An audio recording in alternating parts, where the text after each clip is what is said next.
தற்போதைய அண்மை செய்தி. அதிமுக அமைப்பு செயலாளர் குமரி கிழக்கு மாவட்ட செயலாளர் பொறுப்புகளிலிருந்து தளவாய் சுந்தரம் தற்காலிகமாக நீக்கப்படுவதாக தகவல் வெளியாகியுள்ளது. இதுகுறித்த அண்மை செய்தியை பார்த்துக் கொண்டிருக்கிறோம். அதிமுக அமைப்பு செயலாளர் குமரி கிழக்கு மாவட்ட செயலாளர் பொறுப்புகளிலிருந்து தளவாய் சுந்தரம் தற்காலிகமாக நீக்கப்பட்டுள்ளதாக தகவல் வெளியாகியுள்ளது. இதுகுறித்த அண்மை செய்தியை பார்த்துக் கொண்டிருக்கிறோம். அதிமுக அமைப்பு செயலாளர் குமரி கிழக்கு மாவட்ட செயலாளர் பொறுப்புகளில் இருந்து தளவாய் சுந்தரம் தற்காலிகமாக நீக்கப்பட்டுள்ளதாக அண்மை தகவல் வெளியாகியுள்ளது.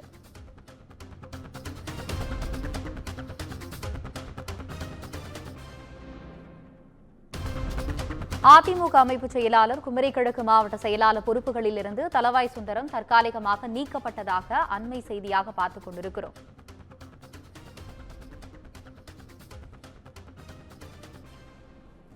அதிமுக அமைப்பு செயலாளர் குமரி கிழக்கு மாவட்ட செயலாளர் பொறுப்புகளிலிருந்து தளவாய் சுந்தரம் தற்காலிகமாக நீக்கப்பட்டதாக அண்மை செய்தியாக பார்த்துக் கொண்டிருக்கிறோம். இதுகுறித்த கூடுதல் விவரங்களுடன் இணைகிறார் தலைமை செய்தியாளர் சிவா. வணக்கம் சிவா, உங்களுடைய விவரங்களை சொல்லுங்க.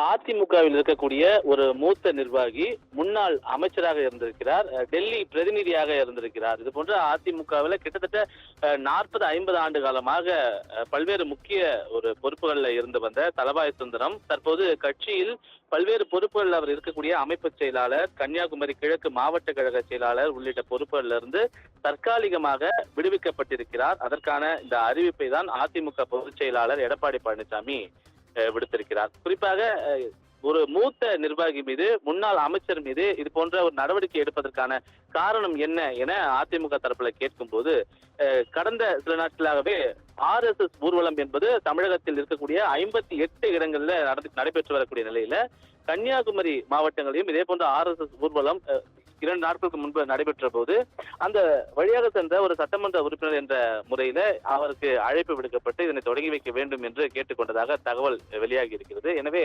அதனை அவர் தொடங்கி வைத்ததனுடைய எதிரொலிதான் அவர் இந்த சர்ச்சையில் சிக்குவதற்கு ஒரு காரணம் என்றும் தகவல் வெளியாகி இருக்கிறது. குறிப்பாக பாஜக அதிமுக கூட்டணி என்பது முடிவுக்கு வந்துவிட்டதாக அதிமுக பொதுச் செயலாளர் தொடங்கி அதிமுகவில் இருக்கக்கூடிய பல்வேறு நிர்வாகிகள் தெரிவித்து வரக்கூடிய நிலையில பாஜகவினுடைய ஒரு அங்கமாக கருதப்படக்கூடிய இந்த RSS இந்த பேரணிக்கு தளவாய் சுந்தரம் கொடியசைத்து துவக்கி வைத்தது ஏன் என்பன போன்ற ஒரு பல்வேறு கேள்விகள் அங்கு எழுந்தது. இது தொடர்பாக தளவாய் சுந்தரம் மீது நடவடிக்கை எடுக்க வேண்டும் என்று கன்னியாகுமரி மாவட்டத்தில் இருக்கக்கூடிய பல்வேறு அதிமுக நிர்வாகிகள் தலைமை கழகத்திற்கு, அது தொடர்பான அதிமுகவினுடைய தலைமையகத்திற்கு அது தொடர்பான ஒரு கோரிக்கையை வழங்கியிருக்கிறார்கள். குறிப்பாக எடப்பாடி பழனிசாமிக்கு இது தொடர்பான ஒரு அழுத்தங்கள் என்பது கன்னியாகுமரி மாவட்டத்தில் இருக்கக்கூடிய பல்வேறு முக்கிய நிர்வாகிகள் மூலமாக வழங்கப்பட்டிருக்கிறது.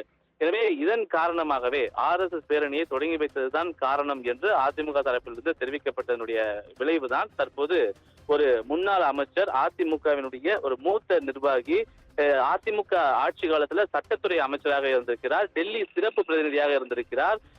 பாஜக அதிமுகவிலான உறவில் இவர் வகித்து வந்த பங்கு என்பது மிகப்பெரியதாக இருந்த நிலையில, இவர் ஒரு முக்கிய நபராக அதிமுகவில் பார்க்கப்பட்டு வந்த நிலையில அவருடைய அனைத்து பொறுப்புகள், குறிப்பாக அவர் வகித்து வந்த கழக அமைப்பு செயலாளர் என்ற பொறுப்பும், அதிமுகவில் அமைப்பு செயலாளர் பொறுப்பு என்பது மாநில அளவில் இருக்கக்கூடிய ஒரு மிகப்பெரிய பொறுப்பு, அந்த அமைப்பு செயலாளர் பொறுப்பிலிருந்தும் அதே போன்று கன்னியாகுமரி கிழக்கு மாவட்ட கழக செயலாளரும் மிக முக்கியமான ஒரு பொறுப்பு. எனவே இந்த 2 பொறுப்புகளில் இருந்து அவர் தற்காலிகமாக விடுவிக்கப்படுவதாகவும், அவர் மேல் எழுந்திருக்கக்கூடிய பல்வேறு கேள்விகளுக்கு, குறிப்பாக அவர் அதிமுகவினுடைய கொள்கை, குறிக்கோள்கள், கோட்பாடுகளுக்கு முரணான வகையில் செயல்பட்டதாகவும், அதிமுகவின் சட்ட திட்டங்களுக்கு மாறுபட்டு நடந்து கொண்டதாகவும் கிடைத்த தகவலினுடைய அடிப்படையில அவர் மீது உரிய விசாரணை மேற்கொள்ள வேண்டி இருப்பதால் அவரை அந்த பொறுப்புகளிலிருந்து, அவர் வகித்து வந்த பொறுப்புகளிலிருந்து தற்காலிகமாக நாங்கள் விடுவிக்கிறோம் என்ற ஒரு உத்தரவை தற்போது அதிமுக பொதுச் செயலாளர் எடப்பாடி பழனிசாமி வழங்கி இருப்பது மிகவும் ஒரு முக்கியத்துவம் வாய்ந்த ஒரு செய்தியாக பார்க்கப்படுகின்றது. ஆனந்தி,